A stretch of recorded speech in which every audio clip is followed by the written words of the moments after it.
Morning, this is Troy from the Do-It-Yourself World and the Off-Grid Project. It's already a scorching 80 degrees at 10 o'clock in the morning. I have been outside, but I haven't started work yet out in the house because I have videos to upload and responsibilities there. Otherwise, none of this is possible. So, I had a friend come over last night and help me load my, can you see that?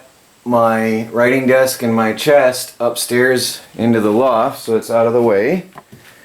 I didn't mention that last night, but got a huge floor space here cleared out. And thing right now, what I'm going to do is start patching up the rest of these holes and leaks outdoors and make sure that there's a storm coming today, and I want to make sure that that doesn't leak into the inside of my house. And then I'll come in here and continue on insulating. Now let me show you, there's a lot of discussion about the house and waterproofing it and the importance of getting siding on right away. This is stained exterior grade plywood. This is can ply, I guess that means it's from Canada. A little maple leaf, definitely that's from Canada.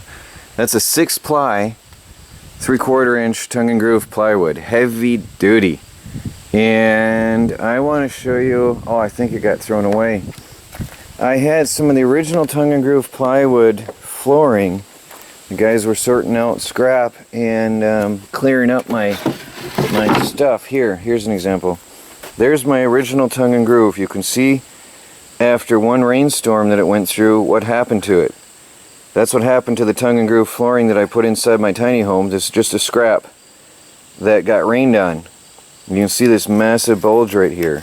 Not good at all. Not good. And that's why I was so stressed about keeping this floor dry. That's why you guys will remember I was really having fits about keeping this floor dry during the construction. But this other stuff, we've been walking on it here. See, that's bad. There's a piece of my new plywood. Scrap was probably not going to be any good. It got rained on. That's probably ruined. That's a piece I was going to use upstairs in my house, but it got set over here. That'll probably be wrecked. Now here is the exterior grade plywood. Been sitting out in the rain for days and days and days. This stuff has been rained on a few times since we built the house, and it doesn't care. It's got special glues and binding materials inside, so it doesn't get harmed by the rain. Anyway, so I figure that can withstand a few rainstorms till I get the siding on. In the meantime, I guess I have to make sure that the tar doesn't get wrecked by things bumping into it. I see it's really getting dinged up as I work. That's one thing I have to watch. Had a lot of activity out here and a lot of action going on out here, and tire got dinged up pretty bad while we worked this weekend, so I'll just have to run over and spot check everything. That shouldn't happen every day though, because there's not every day I'm going to have 10 people running around the place. But anyway, I think that's going to be fine like that, as long as there's everything sealed up and no rain can get in. I do believe that my house will be safe for a while, because the plywood siding, or the pallet wood siding I'm going to put on, is going to take a long time to get on there. It's not going to be an overnight project, not going to be that fast. So that's got to be prepared. I've got to go get pallets, so I think this will be fine in the meantime, as long as the seals are closed in.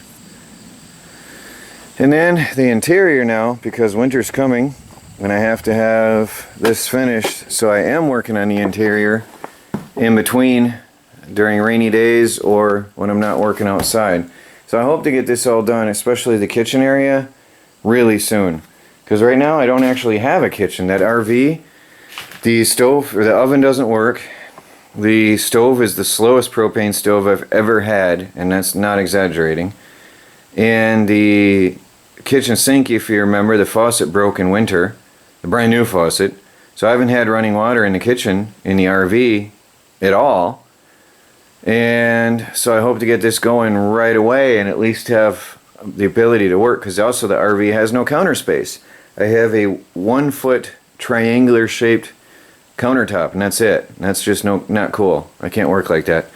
And all my stuff is in boxes, so I hope to get this done and at least start using it. Well, you'll notice there's no more holes in this wall, except for the peak where I'm not yet sure about ventilation or not. There's no more holes in this wall.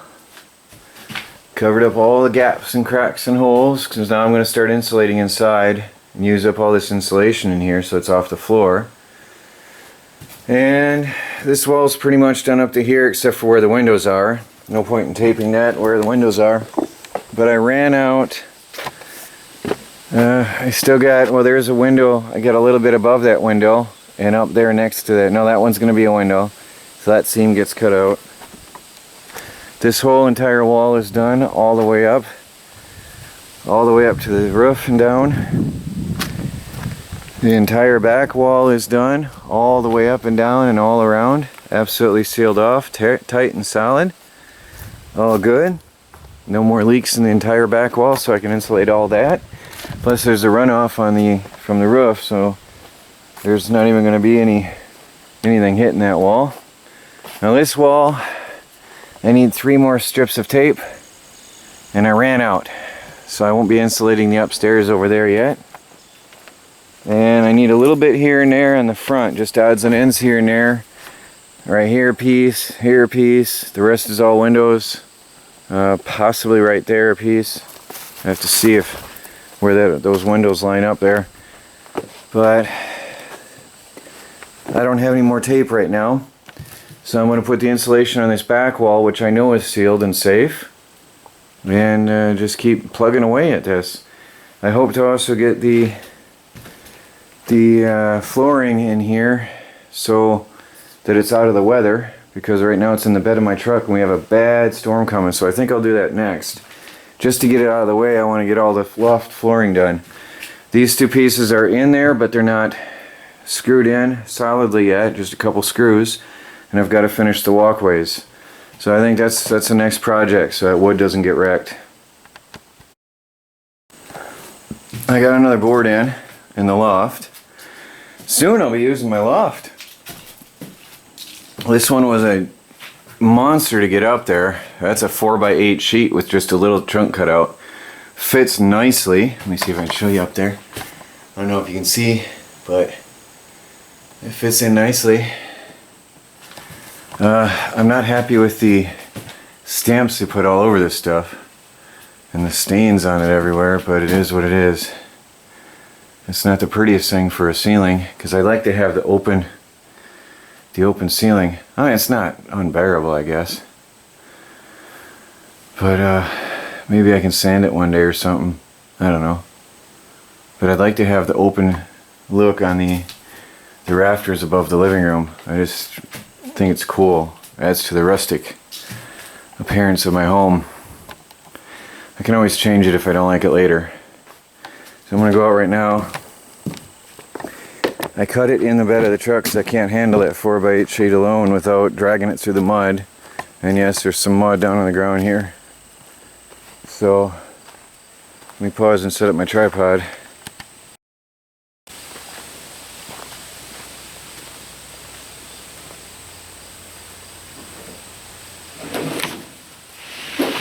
So this is going to be the entire 4-foot width by 6 to 8 inches. Actually, I want to turn this around. I can cut that stamp off.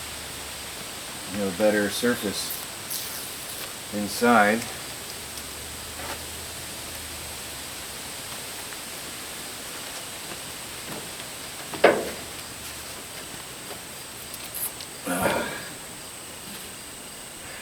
This one's a lot nicer board.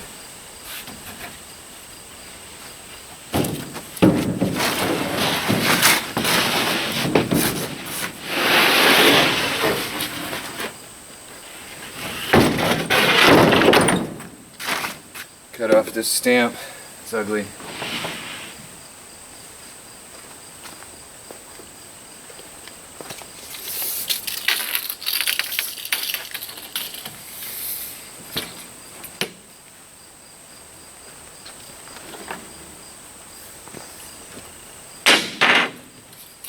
2 marks. I never trust the squareness of a board anyway.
Okay, there's that one. I'll take the camera inside, set you up. You watch me struggle to get that up in the loft.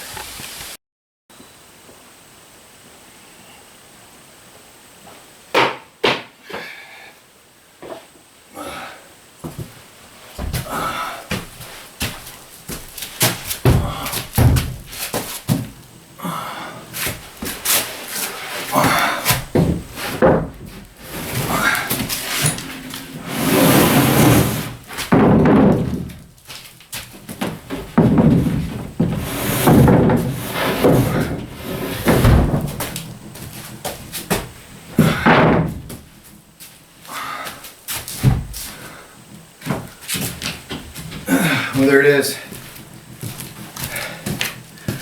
Those are the hard ones. Now, I just got the easy ones to do. I gotta shave a 2-foot strip, not even 2 feet, off a board. So I cut it to 68 inches and then shave that off. And then I've got the same strip over here. I got 2 of them to cut. And then it looks like 2, 4, 6, 8-foot piece. So I'll be shaving an 8-footer. 2, 4, 6, 8. Yeah, just about. If I'm lucky, an 8-footer will fit in there. And I won't have to piece anything in between. And I'll put some blocking under the edge. And it'll be good to go. I'm going to have myself a boxed-in living room down here. And a loft upstairs. This is exciting. Well, there's the study finished, fully enclosed, and my living room is starting to look like a living room now. It's looking pretty cool. So, take you up here on the ladder. I'm not going up on the stairway with shoes on because I don't want to rough up the wood. There's my loft. Beautiful. Coming along well. Once I get the walls insulated and sealed off, it'll look even better. There's the walkway. I have to trim that board right here a little bit. It's going to fit perfectly in there. So I only use 1, 2, 3, 4, 5. I'm only using 6 boards up here in the loft. So I got to go shave the one for the other side, and my loft will be just about done. 2 more cuts and I'll have it done. Looking good. It's exciting. The echo in the house is gone. Closing this all in is taking away all the echo. So now both lofts are done. All the way across. And now I gotta go get cleaned up and have lunch and then go to Pennsylvania. I've gotta pick up my free windows. There's my study desk already in place, and my chest, which will hold my magazines and whatever. So here's upstairs. All the way across. Looks pretty cool. Sitting here looking across. It looks really cool, I think. I can look down, see the hole downstairs. That's the effect I wanted. I've got the hole upstairs, 2 rooms, and it's spacious enough. You can see with the desk there, I've got plenty of floor space between that and the desk, about 4 feet. Looks like 3.5, 4 feet between that and the wall. And I set it away from the other wall just to see if I had a chair in there, how much space it'd have, and plenty of space behind it. This is the bedroom side though, so that's actually going over in the study. I didn't get it over there yet because I didn't have the floor until just now. So now I can run it over there and put it over in the study, and let's park it where it's going to stay. So that's pretty cool. That'll be out of my way and protected from the weather. So that's it. I had baby cat up here a minute ago. She was exploring the upstairs and she approves. So I think she's really going to like the place. Well, it's been a short day. Didn't get a lot done at all really because I'm leaving. It's going to be well, I won't be home till sometime tonight, long after dark, so it's going to be a day. I'm going to go get those windows that fit downstairs here and down over here, those 2 windows here, and that'll open up the front and allow a lot more breeze to come in here. It's going to be so much better with those windows in here.